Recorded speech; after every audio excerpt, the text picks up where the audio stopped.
निधन गौतम साके पढेमा जुली भद्राचार्य पढेमा शान्ति साके भूमि मध्ये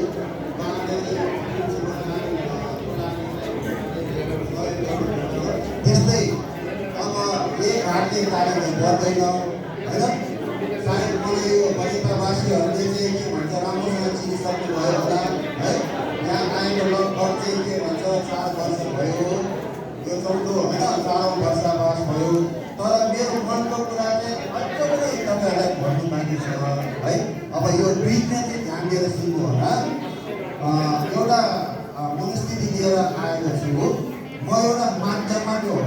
हैन कता कताबाट माध्यम भएर चाहिँ यो ठाउँमा आएर भगवान बुद्धको जुन एउटा शुद्ध वचन लिएर चाहिँ चारिका गरी यो ठाउँमा आइपुग्दाखेरि हैन तपाईहरुलाई पनि यस्तो कुनै आवास दिलाउन सके अब त्यति मात्र नभएर एक पहिला फेरि अगाडि किन बढ्नु परेन भन्दाखेरि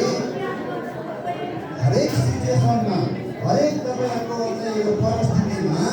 तपाईहरुको माइन्डलाई चित्तलाई चाहिँ ब्यालेन्समा राख्नको लागि एउटा ठाउँको आवश्यकता थियो हैन स्थानको आवश्यकता थियो त्यो स्थानको लागि पनि हामीले यस जुन यो ठाउँमा अहिले पनि हामी उपस्थित भइरहेको छ जहाँ कि बुद्धका पुत्र-पुत्रीहरू हैन धेरै वर्षसम्म बसेर गइसक्नुभएका भन्नेहरूको पनि त्यतिकै योगदान छ अनि यहाँ बनेपाली चाहिँ सरकार पासिकाहरू पनि धेरै योगदान छ अब हिजोभन्दा आजको यो अवस्थामा आइपुग्दाखेरि 2.5 वर्षमा चाहिँ कम्प्लिट गर्ने विचार गरेको छ तर 3.5 वर्ष लागिसकेको छ यसमा फेरि तपाईहरुले एउटा ढाक्नको लागि चाहिँ अगाडि बढ्नुपर्छ है त्यसकारण चाहिँ अब यो एउटा तपाईहरु लगायत तपाईहरुको आउने भविष्य सन्ततिहरुलाई पनि यहाँ चाहिँ बुद्धको शिक्षा दिएर उहाँको जीवन तपाईहरुको जीवन पनि शान्तिसित बनाउने प्रभावित गराउनको लागि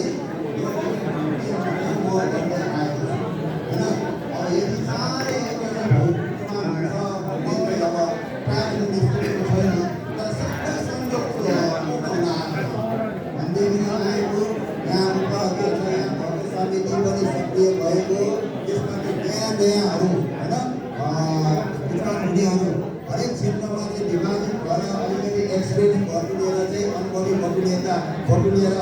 बटुलिरहेकाहरू पनि समितिमा आएर सबै चाहिँ सक्रिय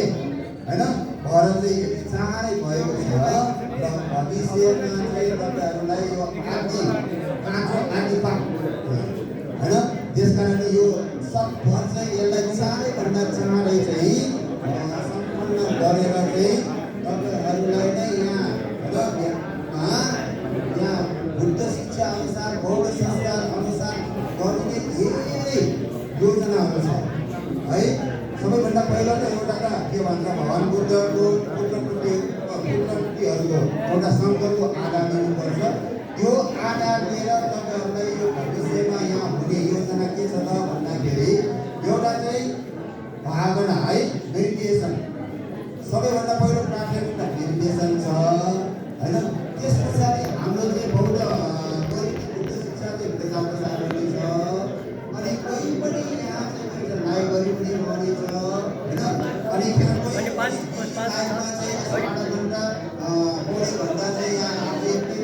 कोर्स गर्नु पनि सकिनेछ अनि भोलि आज चाहिँ एक दिन म एक नाइट यहाँ बस्छु र शिक्षा अनुसार म आफूलाई चाहिँ के भन्छ चाहन्छु भनेर पनि आएर पनि हुनेछ त्यसको लागि